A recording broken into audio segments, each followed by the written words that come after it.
வயநாடு மக்களவை தொகுதி இடைத்தேர்தலுக்கான வாக்குப்பதிவு நாளை நடைபெறவுள்ளது. இதற்கான ஏற்பாடுகள் தயார் நிலையில் உள்ளன. இதுகுறித்த தகவல்களுடன் செய்தியாளர் சந்தோஷ் இணைகிறார்.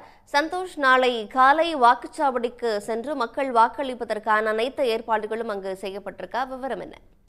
நிச்சயமாக வயநாடு தொகுதியை பொறுத்த வரைக்கும் 14,70,000 வாக்காளர்கள் இருக்கிறார்கள். இந்த வாக்காளர்கள் அமைதியான முறையில் வந்து வாக்குச்சாவடிகளுக்கு வந்து அவர்கள் வாக்களிக்கும் விதமாக அதிகாரிகள் வந்து தற்பொழுது பல்வேறு நடவடிக்கைகளை எடுத்திருக்கிறார்கள். இது ஒரு இடைத்தேர்தலாக இருந்தாலும் அந்த தேர்தல் காலத்தில் என்னென்ன நடைமுறைகள் கடைபிடிக்கப்படுமோ அது அனைத்தும் தற்பொழுது கடைபிடிக்கப்படுகிறது.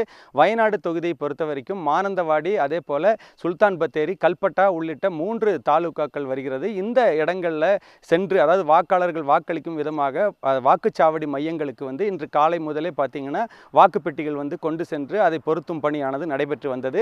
தற்பொழுது அனைத்து பணிகளுமே நிறைவு பெற்று அங்கு பலத்த பாதுகாப்பு ஏற்பாடுகள் செய்யப்பட்டிருக்கிறது.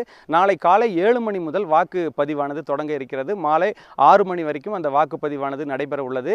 இந்த நிலையில் இங்கே போட்டியிடக்கூடிய காங்கிரஸ் கட்சியினுடைய வேட்பாளர் திருமதி பிரியங்கா காந்தி பார்த்தீங்கன்னா இந்த வேட்பாளராக அறிவிக்கப்பட்ட பிறகு இங்கு பிரச்சாரத்தில் ஈடுபட்டிருந்தார். அவங்க வந்து பார்த்தீங்கன்னா இந்த பிரச்சாரத்தில் நடுவில் ஒவ்வொருவரையும் வந்து திடீரென்று சந்தித்து அவர்களிடத்தில் வந்து அவர் நலம் விசாரிப்பதும், அதே போல் அவர்களிடத்தில் இருந்து செல்ஃபி எடுத்துக்கொள்வதுமாக பல்வேறு பகுதிகளில் அவர் அந்த மாதிரியான ஒரு நடவடிக்கையில் வந்து ஈடுபட்டார். அந்த வகையில் தான் நேற்று பிரச்சாரம் ஓய்ந்த நிலையில் திருமதி பிரியங்கா காந்தி பார்த்தீங்கன்னா இன்றைக்கு வயநாட்டில் தங்கியிருந்து சுற்றுலா தலங்கள் இருக்கக்கூடிய பல பகுதிகளுக்கு அவர் சென்றிருந்தார். தற்பொழுது இந்த பானாசுரம் அணைக்கட்டு பகுதிக்கு வந்திருந்து அவர் அங்கே இருக்கக்கூடிய சுற்றுலா பயணிகளை வந்து சந்தித்து அவர்களிடத்தில் வந்து செல்ஃபி എടുത്ത് മകിழ்ந்தார். ഇപ്പോൾ ഇന്നത്തെ ഒരു നിലയിൽ ഈ ഇലക്ഷൻ്റെ നിലവരം എങ്ങനെയുണ്ട്? എന്തൊക്കെയാണ് പരിപാടികൾ ചെയ്തിരിക്കുന്നത്? ഇപ്പോൾ പ്രിയങ്ക ഗാന്ധി സ്ഥാനാർത്ഥിയായിട്ടുള്ള ഇതിൽ നിശബ്ദ പ്രചരണമാണ് ഇന്ന്. അത് കഴിഞ്ഞു. അവർ ഇന്ന് വളരെ ഹാപ്പിയാണ്. ഇവിടെ വന്ന് ബാനാസുര ഡാമിലാണ് ഇപ്പോൾ ഒരു അരമണിക്കൂർ മുമ്പ് വന്നത്. അവിടെ വന്നു. അവരവിടെ ടൂറിസ്റ്റ് പ്ലേസ് നോക്കാൻ വേണ്ടിയാണ് വന്നത്. അവിടെ നിൽക്കാൻ പറ്റിയിട്ടില്ല. അത്രയും ഭയങ്കര ജനമായിട്ട് ഭയങ്കര പ്രശ്നമായിരുന്നു. അപ്പോൾ അങ്ങനെ തിരിച്ചു പോയി അവർ. ഇന്നിപ്പോൾ അവർ മറ്റുള്ള മത പണ്ഡിതന്മാരെ കാണുന്ന നിശബ്ദ പ്രചരണത്തിൻ്റെ ഭാഗമായിട്ട് ബത്തേരി, മാനന്തവാടി, കൽപ്പറ്റ അങ്ങനെ ആ ഭാഗങ്ങളിലേക്ക് പോയിരിക്കുകയാണ്. അതുകൊണ്ട് അവർ ഹാപ്പിയാണ്. വയനാട് ജില്ലയിലെ വയനാട് പാർലമെൻറ്റ് മണ്ഡലത്തിലെ ജനങ്ങൾ വളരെയധികം അതിലും ഭയങ്കരമായിട്ട് ഹാപ്പിയാണ്. അത് അവരുടെ മുഖത്ത് കാണാൻ നമ്മൾ കണ്ടിട്ടുള്ളൊരു സംഭവം. ഇന്ന് ഭയങ്കര ഹാപ്പിയാണ് പ്രിയങ്ക ഗാന്ധിയും ജനങ്ങളും.